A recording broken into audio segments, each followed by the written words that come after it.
বিদ্যুৎ ও জ্বালানি সংকটের কালো মেঘ এবার মোবাইল নেটওয়ার্কের উপর যে কোনো সময় বিচ্ছিন্ন হয়ে যেতে পারে দেশ জুড়ে মোবাইল ও ইন্টারনেট সেবা।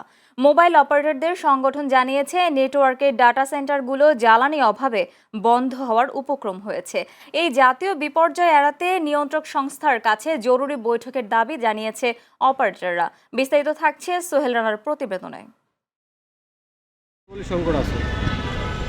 দেশজুড়ে বিদ্যুৎ বিভ্রান্ত, তার উপরে যোগ হয়েছে তীব্র জ্বালানি সংকট। এই দৈত্য চাপে এখন খাদের কিনারে দেশের মোবাইল অপারেটররা। তাই সাধারণ গ্রাহকের কল ড্রপ কিংবা ধীর গতির ইন্টারনেটের চেয়েও বড় ঝুঁকি এখন ডাটা সেন্টার নিয়ে, যেখান থেকে নিয়ন্ত্রিত হয় পুরো দেশের যোগাযোগ ব্যবস্থা। সাধারণ গ্রাহকরা বলছেন, দীর্ঘ সময় বিদ্যুৎ না থাকলে অনেক ক্ষেত্রে নেটওয়ার্কের পুরোপুরি গায়েব হয়ে যাচ্ছে। এতে দৈনন্দিন যোগাযোগ থেকে শুরু করে জরুরি আর্থিক লেনদেনেরও বিপাকে পড়ছেন তারা। একদম আবাল বৃদ্ধ বনিতা সবাই জানে যে এটা একটা কৃত্রিম সংকট। আপনি দাম বাড়লো 1 লাফে 20 টাকা, তারপরেও তেল পাওয়া যাবে না, এটা তো হয় না। আমরা যে তেল যদি না পাই, কারণ তেমনি যাবে, মোবাইল সংযোগ তেমনি বিচ্ছিন্ন হয়ে যাবে। মোবাইল যে চার্জ না দিতে পারি, আমরা মোবাইল চালাবো কিভাবে? মফস্বল থেকে আইসা শহরে কাজ করি, আবার যাব। এখন যদি প্রত্যেক দিনই যদি আমরা 3 ঘন্টা 4 ঘন্টা তেলের অপেক্ষা দিই, আমি ফ্যামিলিতে কি সময় দেবো আর বাকি কাজগুলো কখন করব? অপারেটরদের সংগঠন অ্যামটপ জানায়, দেশের 27টি ডাটা সেন্টার এখন চরম ঝুঁকির মুখে। জাতীয় গ্রিডে বিদ্যুৎ না থাকায় এগুলো সচল রাখতে হচ্ছে ডিজিটাল জেনারেটর দিয়ে, কিন্তু মিলছে না পর্যাপ্ত জ্বালানি।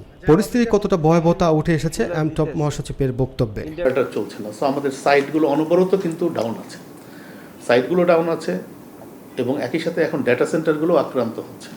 যার কারণে জাস্ট এটা বুঝতে হবে যে ডেটা সেন্টার যদি কোনোভাবে যদি ফেল করে যায়, তাহলে কিন্তু আমার নেটওয়ার্ক শাটডাউন হয়ে যাবে।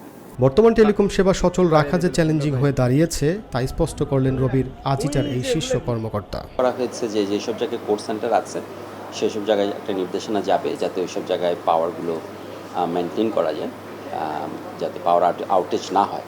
সো আমরা আশা করছি যে সেভাবে একটা ব্যবস্থা নেওয়া হবে।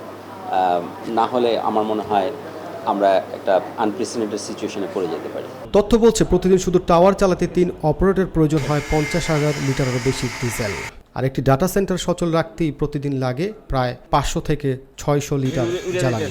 তাই বিশেষজ্ঞরা সতর্ক করে বলেছেন, ব্ল্যাকআউট হলে কেবল যোগাযোগের বিচ্ছিন্ন নয়, বরং এটি হবে একটি বড় জাতীয় বিপর্যয়। কারণ ইন্টারনেট ও কল সেবা বন্ধ হলে অচল হয়ে পড়বে জরুরি সেবা, ব্যাংক লেনদেন, দুর্যোগ ব্যবস্থাপনা সহ বিঘ্নিত হবে আইন শৃঙ্খলা রক্ষাকারী বাহিনীর কার্যক্রম।